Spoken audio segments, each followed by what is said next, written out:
Hello.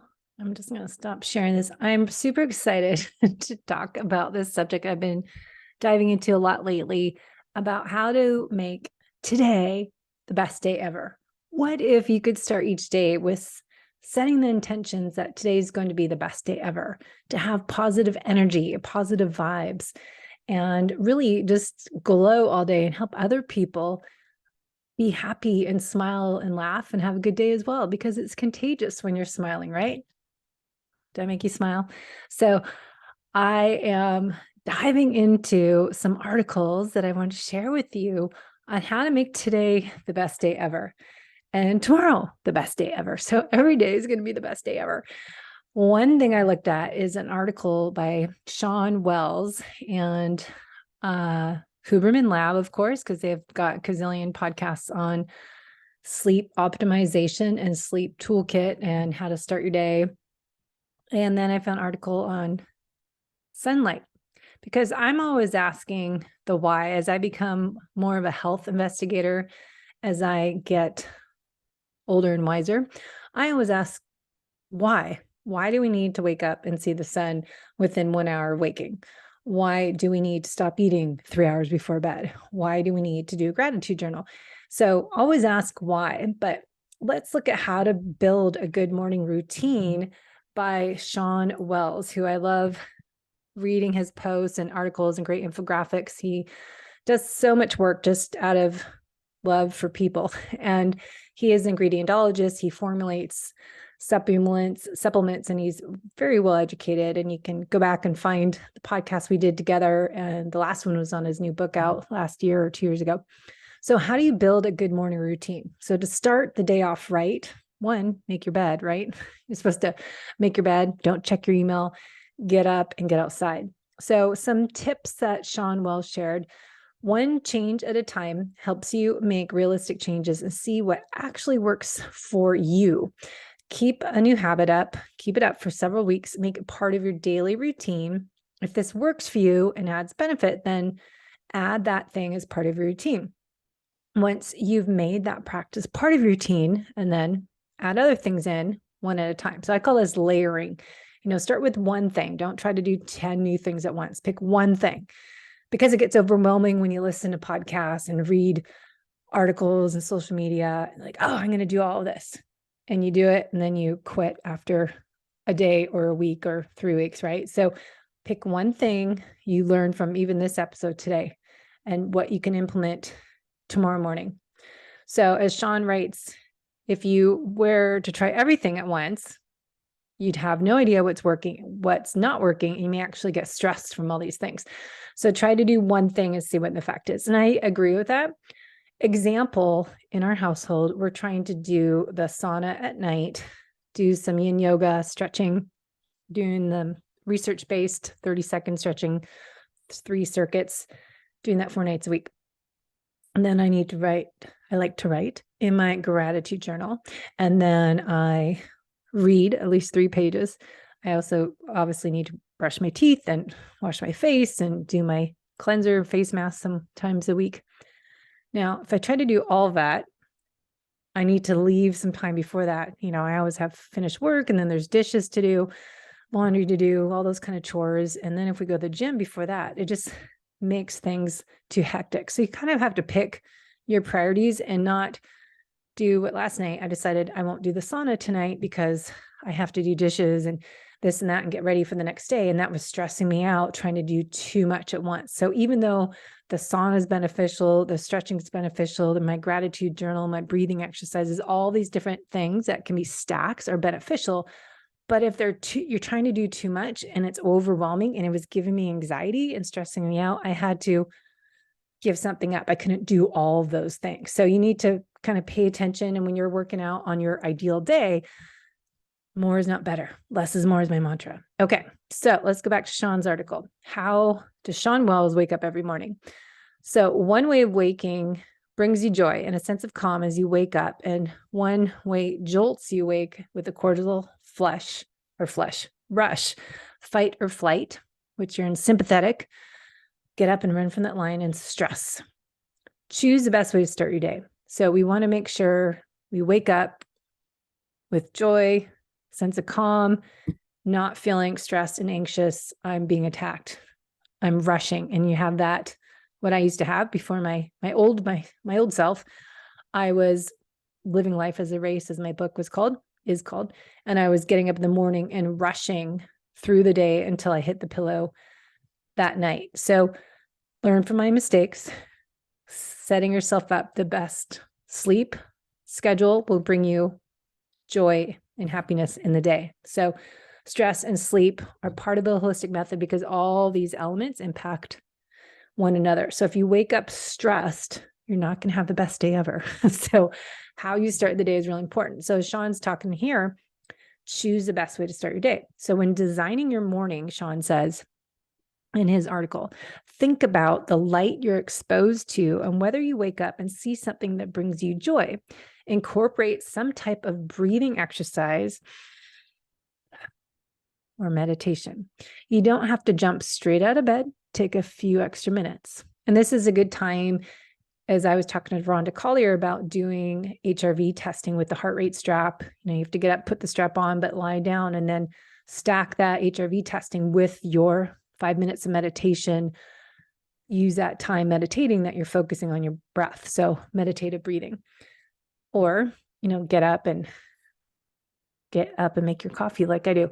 So you can use some deep breathing techniques, slow your heart rate, think about your day, and have gratitude. Consider starting a daily gratitude journal, which I do, but I like to do it at night because I get up and I like to get moving. And that makes me happy. So I think that's acceptable. So map out your day, determine your priorities, and make a plan. So you can even work backwards and ask yourself at the end of the day, what do I want to have accomplished? You may want to plan your day that night before, so you start the day with a plan when you open your eyes. So for me, I like to set my intentions up when I write my journal. I write 3 things I'm grateful for. The last 60 days, I've been working on a manifest journal that someone gave me for Christmas. Great gift. Find them on Amazon. But I also was setting my intentions up for the next day. And I think this is helpful to carve out your day. So the next day, I know what I'm doing. I know when I'm exercising. I have my clients that I coach full-time on their holistic method coaching and their health investigation program. I'm working on Sundays. Let's carve out your week. Plug in when you're working out because you might be traveling or have a meeting or have the kids for some sports or whatever might happen. So plan the week out, but then each night know what the next day is going to be like. So setting your intentions for the next day, that night, or that morning. Okay, back to the article. You may want to own the day, not have the day own you. Love that, right? So waking up 5 to 10 minutes earlier would allow you to try on morning blue light during the winter or an overcast day, or sunbathing or grounding by lying or standing on the grass. Taking a walk with your dog or your spouse or significant other is a great way to start the day with fresh air and sunshine. As you drive into work, if you still do that, listening to some energizing, uplifting music or inspirational podcast. My pleasant voice. You can listen to me. That constructive and positive to spark your creative juices. Now, some podcasts, Sean says, are short as 3 minutes. Get rid of the excuses that are creating barriers. So, less is more. Again, scripting your day, both at the beginning and at the end of the day, can help make you feel successful. You might try scheduling something the following day that you look forward to. It can be simple as scheduling a haircut or cooking out with friends and family. Might be scheduling a lunch date or phone call with a friend that you haven't talked to for a while. Setting your circadian rhythm is important both mornings and when traveling. So back to sunlight. Go outside, get some sunlight. Outside time also aids in melatonin production. We'll go into that. Food is an important driver of circadian rhythm. He also talks about a good morning ritual is to eat breakfast or drink some coffee to help get that internal clock going. You're supposed to wait 2 hours after waking to have your coffee because of the natural rise in cortisol. So wait for that coffee. I make it in the morning and I do the dishes and get ready. I like 30 minutes before we leave to go to the gym because it gives me time to get awake and set my intentions for the day in a moving fashion. I don't like just lying there. So once I'm awake, I get up and go. But I don't like being rushed because that gives me anxiety. So I give 30 minutes. So I wake up a little earlier so I don't have to rush until we leave to the gym at a certain time. So for you, kind of figure that out. Now, Back to Sean's article, looking at setting your circadian rhythm. It also is a cold shower in the morning, getting your head thoroughly wet. Do a full shower, but going from warm shower to cold, 30 seconds is a good start. I like doing the alternating hot cold shower. I'm not very good at cold. I'm a warm weather person. Why I moved to San Diego, even though it's cold here right now. But ending your shower cold for 30 seconds is a good way to wake up. Get your head under the water, at least during your neck. Now, you can reduce systemic inflammation and neural inflammation, brain fog, feel more alert, increase metabolism via the brown adipose tissue, cellular energy with enhanced mitochondrial function, and more with the cold shower or cold plunge if you're really brave. A lot of people are buying those. It's a good investment in your health. It costs a lot of money, or you can just do cold shower. I know our shower goes super cold right now in the winter, but you don't need the coffee. You feel great. So cold burst is a great way to start your day, or go jump in the lake or the ocean. Another good tip to start your day, make it the best day ever. Sean talks about old school, writing handwritten thank you note, email or text. But, I think just an old school letter is really nice to get in the mail. So I just actually mailed someone a thank you card. Instead of texting them, I sent them a card, showed my gratitude for something they did for me. And it feels good to send something off. So as he goes on in this article, saying relationships are a huge part to happy, successful life and critical to your well-being and the feeling like you have a purpose on this planet. Your life will feel 100 times better if you surround yourself with the right people, right? And I often work with that with clients, that you want to identify, with chronic stress in your environment could be toxic people, and they could be, and I had this happen with me with a client that ended up causing me a real big setback in my health because she was really stressful to me, constant stress and a lot of work and toxic. And those people in your life that are toxic energy robbers, sometimes you need to eliminate them. Sadly, it's just not good for your health. So you have to put the oxygen mask on first, so to speak, to make yourself better, and find people that make you happy and thrive each day is another way to make today the best day ever.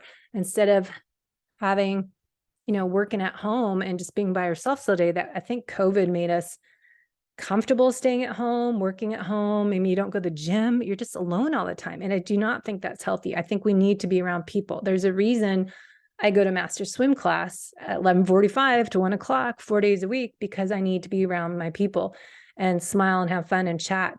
I can't stay home and work on a computer. Plus, my previous life, I was training people, being in a gym, personal training and coaching people all day, 12 hours a day. I was around people. So to me, it's a little odd, new life we have for a lot of us, being on a Zoom call and me talking to a computer right now. It's a new way of living. So it's really important to make extra effort to surround people in your life that you are enjoying to be around. They make you happy. And for me, I need to make plans. So I have plans this weekend. Last weekend, I didn't make a lot of social plans, but I have to make an effort to schedule time with people that we like to know a little bit more, new friends, because we live in a new place. I come from Seattle, where I lived most of my life. And now near North San Diego, I have to make extra effort to make plans. We could hibernate at home and not be around people. But, if I want to be happy, it's not just being with Neil and Debbie show 24/7. We need to have people in our life. So that's a good thing that Sean said. I think that's a big part of post-pandemic life. We need to make more of an effort to surround ourselves with people that are positive energy and make us feel good. Okay, so another thing he talks about in the morning, hug or kiss someone that you love. Physical touch validates the oxytocin hormone, goes up, cortisol stress goes down when you hold hands, hug, kiss someone, show someone you care. So this is an infographic on recognizing the symptoms of stress and the effects on the body. You can go to my website, debbiepotts.net. What is the ideal day blog that I'm reading? Recognizing symptoms of stress. I just want to touch on this a moment, because part of creating the ideal day and optimizing your sleep is related to stress, as I said. And if you're a stressed out, anxious person, there are free things that you can do, as we're talking about morning sunlight, sending thank you cards, writing gratitude journals, all these things you can do to set the day for success up ahead of you. So teeth grinding, apathy, trouble concentrating, anger, anxiety, headaches, muscle tension, stomach problems, skin irritations, decreased sex drive, fatigue, those can be all symptoms of stress. Now, what are the effects on the body? We can look at this chart and go, okay, mood issues, including anger, depression, irritability, lack of energy, concentration, blood pressure, immune system, stomach cramps, reflux, nausea, loss of libido, lower sperm count, increased period pain for women, aches and pains, slow recovery, poor bone density, the list goes on. So stress impacts everything. So what can you do to lower stress is how we optimize our sleep and how we start and end our day. So basically, keep it simple. Sean has good reminder. Your routine doesn't have to include all these things that we talked about today. It can include 1, 2, or 10 things. It can be 10 minutes into your day or 2 hours. So again, I think less is more is not better. Whatever works for you is fine, he talks about, but finding that one thing, that's something that helps put you in a great mood, sets you up for joy and a happy day, being more relaxed, being that parasympathetic state to start your day instead of waking up and feel like, I'm stressed out, I'm worked up, I'm anxious, I've got that cortisol overly high. Remember, it's naturally high in the morning, but hyper is not better. More is not better. Cortisol is that optimal amount, the highest part of cortisol of your day. If you listen to my Dutch test podcast with Dr. Kelly, we talk about that. And it should be lowest at night when you're trying to go to sleep. So how you start the day is good for that melatonin and cortisol. So I put some information, which all comes out weird when I share my blog, but toolkit Huberman Lab has. Great article. Viewing sunlight by going outside within 30 to 60 minutes of waking.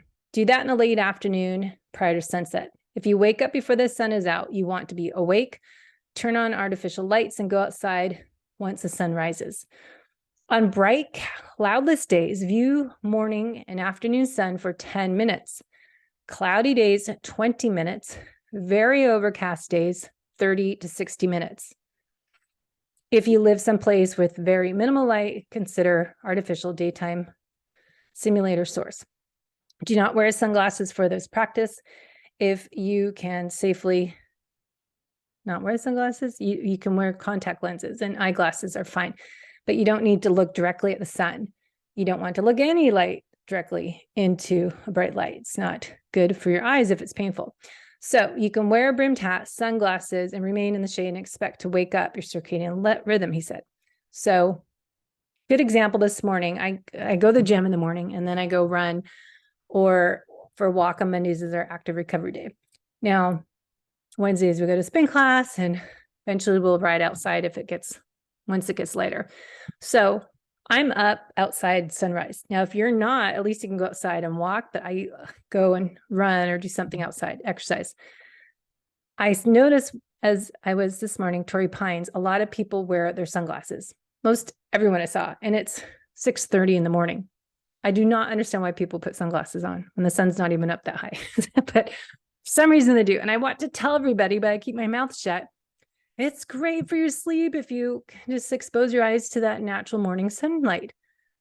But I don't, because I need to not say things to people all the time. So Huberman Lab Sleep Toolkit, it's a great thing to go do. So the link's in the show notes. Waking up the same time each day and going to sleep when you first start to feel sleepy is his other tip. Pushing through a sleepy late evening feeling, going to sleep too late is one reason people wake up at 3 a.m. and can't fall asleep. Also, if you wake up at 2 to 3 a.m., and a lot of people do, that's in Chinese medicine, liver time. So when I'm looking at people's NutriSense CGM monitor, I'm looking in their Aura Ring scores or Whoop, I'm analyzing correlations of their blood sugar and their HRV and their wake sleep cycle. And you can kind of see a lot. And then I look at their lab tests if they have inflammation in their body with GI map tests and their Dutch test and their blood chemistry tests if there's liver activity, liver congestion signs and symptoms. So there's a lot to it when you wake up middle of the night. It's a red flag. It means something's off, right? So just don't think you're normal, because you can do something about it. Okay, avoid caffeine within 8 to 10 hours of bedtime. That Dr. Matt Walker, he says, might even suggest 12 to 14 hours. But Huberman says caffeine, 2 p.m. He feels fine, can go to bed at 10, 11. I have a no caffeine after 11. Maximum weekends, like 12 o'clock, 2 o'clock is really late. Cold brew, I've had cold brew and I've been up all night long. So do not have cold brew at 2 o'clock in the afternoon. That's not good for me. If you have sleep disturbances, insomnia, or anxiety about sleep, there's a research supported protocol Huberman always talks about on his Reverie app that his, I think, peers, someone at Stanford developed. The Reverie Sleep is a self-hypnosis program on an app 3 times a week that you can do anytime for 10 to 15 minutes to help rewire your nervous system to be able to relax faster. Okay, the other tip for sleep, avoiding viewing bright lights, especially bright overhead lights between 10 p.m. and 4 a.m. I'm asleep 8 o'clock. I go to bed, by the way, and I get up at 4:30 a.m. I'm usually awake before an alarm goes off that I don't hear because it's under someone's pillow, but they tell me when it's wake up time and I'm usually already awake. Okay, so don't be up looking at light. I have my blue blockers on now because more computer work I am, my eyeballs are burning, so I'm putting these on more often. But blue blockers can help a bit at night, but still dim the lights. So my lights are even off here. The sun, oh, pretty sunset outside my window. Beautiful colors outside, but lights dim at night. I'd hate putting the bright lights on. You just feel feels wrong, right? When you put on bright lights at nighttime, it's bedtime, getting ready to sleep once the sun goes down. Your body needs to wind down. So viewing bright lights of all colors are a problem for your circadian system. Candlelight and moonlight are fine. You can look at a shift worker. If you have a job that you work overnight, you might want to listen to offsetting shift work negative effects for jet lag travelers I think Ben Greenfield's had many podcasts on that, and Huberman has one. Okay, limit daytime naps, less to 90 minutes, or don't nap at all. I usually don't have time or feel like it, but when I had my adrenal exhaustion started 10 years ago, what I used to do every night or every afternoon, I come home and I have a nap, 30 minutes to an hour. I was exhausted. Remember that happens. Adrenal exhaustion is that compensatory phase of the HPA axis progression. So we get to, high cortisol to low cortisol in that progression. So you're in the adaptive phase. If you've got the high cortisol above normal ranges, and then you have low cortisol, you're in the compensatory phase. Your body's trying to do what it can to keep going. Now, I would nap, but I'd be awake in the middle of the night. So here's number 7. If you wake up middle of the night, by the way, is normal to do once or so each night. But if you can't fall back asleep, he considers doing NSDR protocol when you wake up. So you can enter in on YouTube NSDR, and the top 3 to 4 options have different voices and durations, or do a yoga nidra protocol. You can look on that on YouTube. Now, I do my breathing. I actually woke up last night. I was oddly awake. And I call the Ernie and Bert breathing exercise. I count breathing in, pause, breathe out, but do the box breathing, or just inhale, pause, exhale, and just counting the inhales and counting your exhales usually almost always puts me back to sleep. So something to think about. Now, sleep stacks before bed. Now, Huberman, if you listen to him, as I've been obsessed with his show lately, it is something you need to test one supplement at a time. And we do this as FDN practitioners. You're not going to take 5 new supplements at once. You don't know what works and what doesn't work. So you always sequence things in, ideally do one at a time. Notice if you feel better, different, worse, if you're going to continue or not. If it's good, okay, add in the next one. So layering in, sequencing, titration. Now, magnesium threonate or magnesium biglycinate is what he suggests. And then apigen and theanine is sleep stack for him. And a few nights a week, not every night, he takes glycine, 2 grams, and 100 milligrams of GABA. Now, I know clients, I have them do sleepy time tea. There's different things you can do. I can't drink. I try not to drink much liquids at nighttime because I'll go potty all night. So sipping on some tea earlier is good. Or I put almond tea in my water and sweetened, make sure I hydrate. Now, I already said that about supplementing. but some notes on there. All right, last few. Expect to feel really alert 1 hour before your natural bedtime.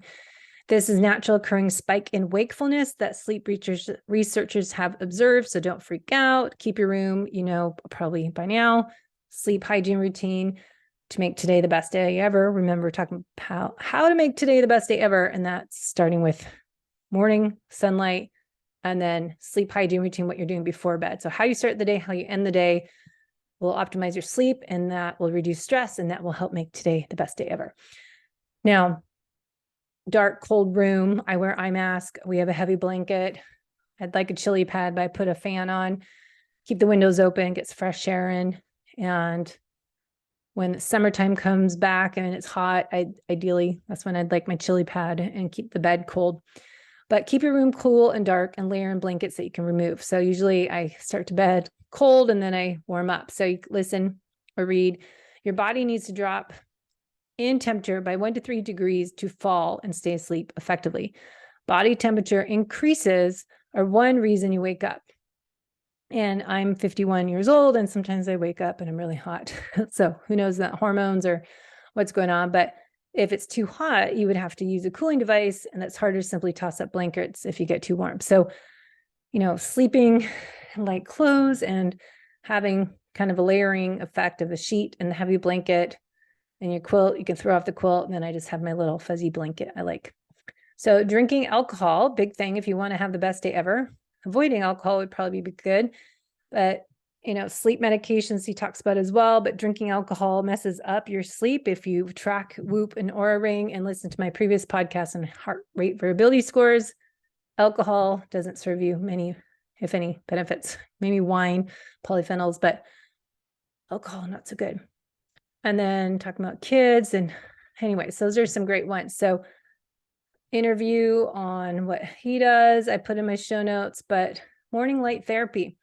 So an article on how and why for morning light exposure.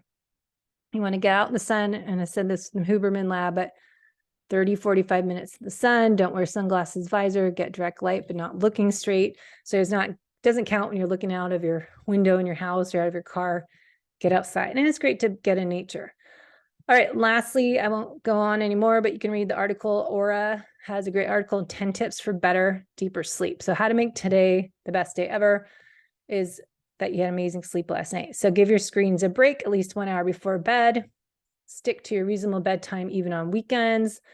Find your ideal room temperature, 67 degrees. I like even colder than that. Save your large meals and heavy workouts for the daytime. Big one for me, I eat my main lunch heavy meal at 2, 3 p.m. If I get hungry later, I might have a little something as my probiotic yogurt I've been making from Dr. William Davis's book, Super Gut, or a spoonful of nut butter if I feel a little hungry, or just have my amino acids. So it depends if I work out, and it depends day to day what's going on when your meal timing is, but it depends on your exercise schedule, I think. So large meals earlier in the day. Think Europeans. If you go to Europe, you have big lunch and then dinner is late. Somehow they can eat later there, but they wake up later. And, you're going to bed with a full stomach. Your body's working on digesting that food, not recovery, repair, detoxification. So that will disrupt your sleep if you're eating too close to bed. Elevated metabolism or heart rate can disrupt your sleep. So it's best to avoid exercise and heavy meals 3 hours before bed. So when I'm working with clients, I work on their ideal day schedule. What I'm doing with my VIP clients, let's look at, start going backwards. What time do you need to go to bed? What time do you wake up or need to wake up? Let's go backwards. What time do you need to go to bed? And then work backwards from there. What time do you need to get ready for bed? What time do you need to stop eating? What time do you need to shut off your electronic devices? Write it all out, make your plan.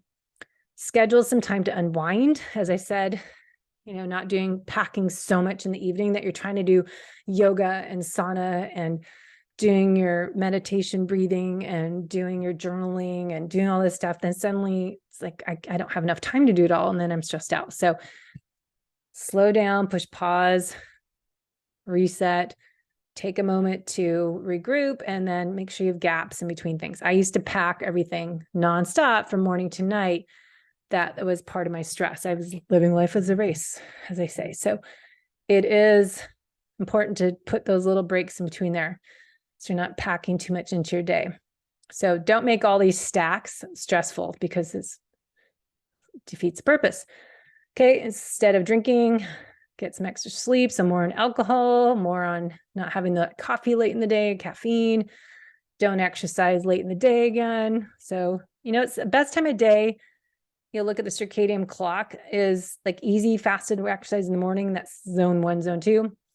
Your best time of day to do more interval intense workout and more complicated workouts, skill set, hand-eye coordination, everything's like 3 o'clock to 5 o'clock. So if you don't work at that time, it doesn't work for me. I have to work out in the morning and then I can rearrange my work schedule. So I work, swim, and then I can do something at night, but I can't do hard workout at night. I can just do some heavy lifting, but nothing strenuous, no high heart rate workout intervals, no speed workout at night. I just don't work like that. I'm a morning person, obviously. So bedroom is for rest and recovery. So don't have TV in there. Don't be on your phone. Don't leave your phone in your bedroom unless it's family emergency. Put the phone and charge it in the kitchen, somewhere else. No Wi-Fi in your bedroom. Make sure it's just clean, no Wi-Fi, no bright lights, no flashing clocks. And, I got rid of a clock and there's no lights on the ceiling and all this stuff that people have. And then they talk about naps. So those are some good articles. I did write in here what Ben Greenfield's ideal day is. And you can read that because I'm getting tired of talking. So Ben's workout, this always changes, but this is an example of his ideal day. And I'm sure it's changed since he wrote this, but his naked big Juve light panels for 20 minutes. So, that's when I read this stuff and I love Ben and I know he's evolved and he's always growing and changing, but there's a point when you're doing too many things. And I think you have to look at what I already said twice is, less is more. And really figuring out, are you doing too many biohacks to work on optimizing your sleep and longevity, recovery, repair, that you're causing more stress in your life? So again, more is not better. So don't try to do all of this. So there's good information in here. I also put in some stuff we can go on again, the whole question to eat or not to eat and fasting, exercise in the morning. So head to debbiepotts.net. What is the ideal day? I put the links in the show notes. There's an article from, what's this called? Very Well. And then Sean Wells is seanwells.com. He has tons of great information. And Huberman Lab, you probably know, they have fitness toolkit protocol. We've got precision nutrition. They have intermittent fasting while working out. I want to go into another show. And then Huberman Labs toolkit for sleep is amazing. So all this stuff's online, but I put it all in the show notes. So hopefully that helps you. And I need to get my time to unplug. See, now the lights are off. Goodbye.